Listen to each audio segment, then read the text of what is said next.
In this example, we're going to see how to use C# events, and specifically, we're going to create our own events and our own event handler. Now, the work in this particular movie is based on the Delegates movie, so if you haven't watched that one, you should go back and watch it now because events need delegates to work, and it's important that you understand delegates before you attempt this movie. So there's 4 steps involved in declaring and triggering C# events.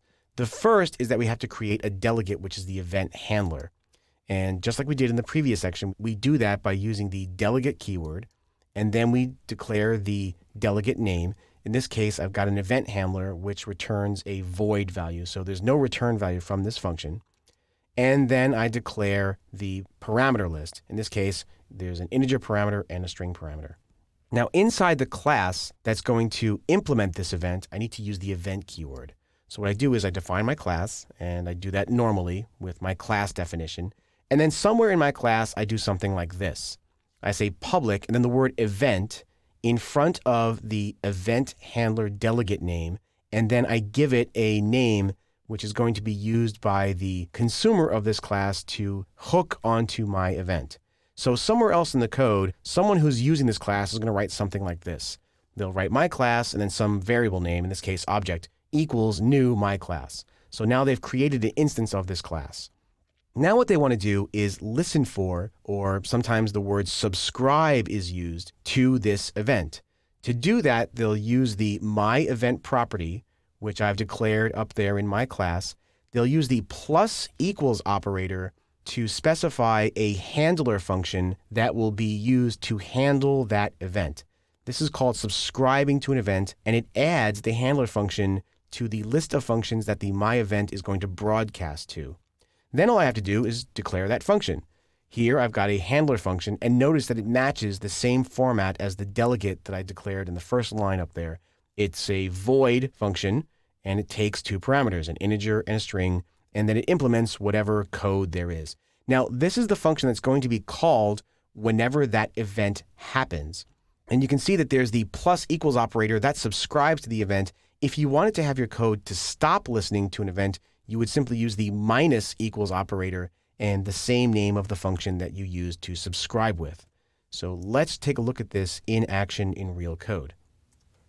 All right, so I've got my using events example open, and here's the program code. And over in my snippets, I've scrolled down to the using the events section. So let's just take this one step at a time. I'm going to first copy over the delegate declaration for my event handler. So I'm going to copy that and paste it inside my namespace here, outside my program class. And this basically tells the C# compiler, hey, there's going to be this thing called a delegate, which is an event handler, and it takes a string argument, and I'll supply that later, don't you worry about it, but it's going to be coming along. Okay, now let's go ahead and declare a class, and this is an example class that's just going to raise an event that other people can listen to, and I'll put that class declaration up here above my program. So let's take a look at the class declaration, and then we'll go further. Here in my class, I've got a member variable for this class on line 13, and it's called the value. I've also got an event handler for value changed here on line 14. So whenever this string value here called the value changes, I'm going to raise an event so that people who are using this class can listen for it and say, oh, the value changed. Then I've got a property right here starting on line 16. And if you're not familiar with properties, you can go back and watch the section of this course on properties. But I'm exposing a public string property named val.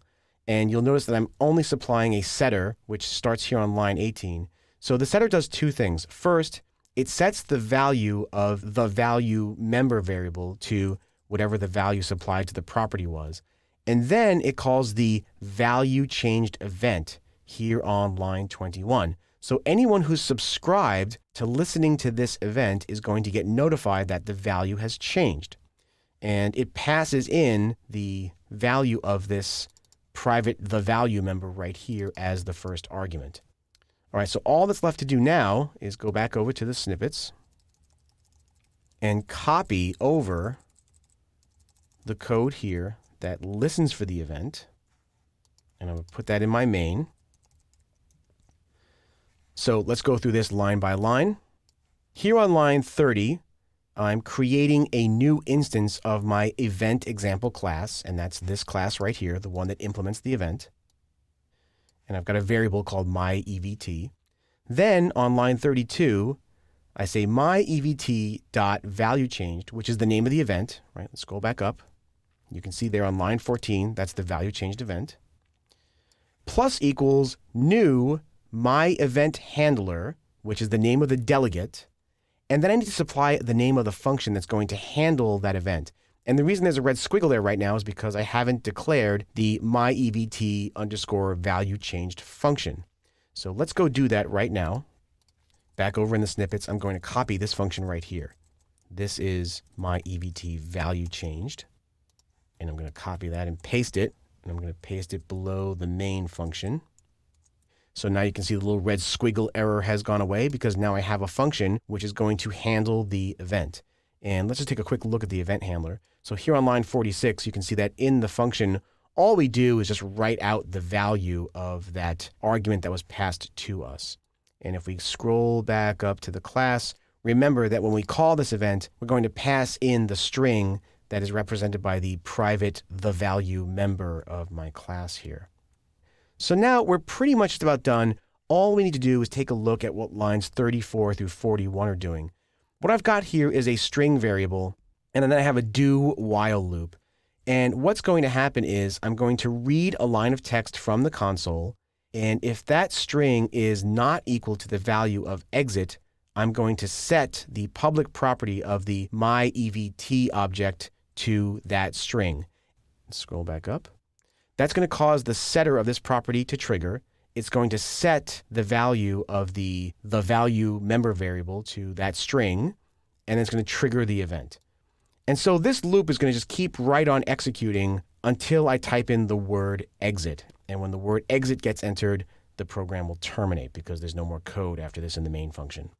All right, so let's actually run this. Okay, so now the program is waiting for me to put in a string, and I'm going to put in the word Joe.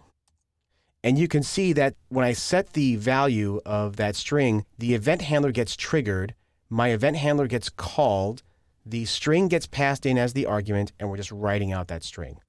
And I can type in another string. And once again, the event handler gets called. I can call yet another string. And I can go on and on like this, but now I'm just going to change the value to exit, and then the program terminates. So that's how you declare an event handler and an event in C# using delegates and the event keyword.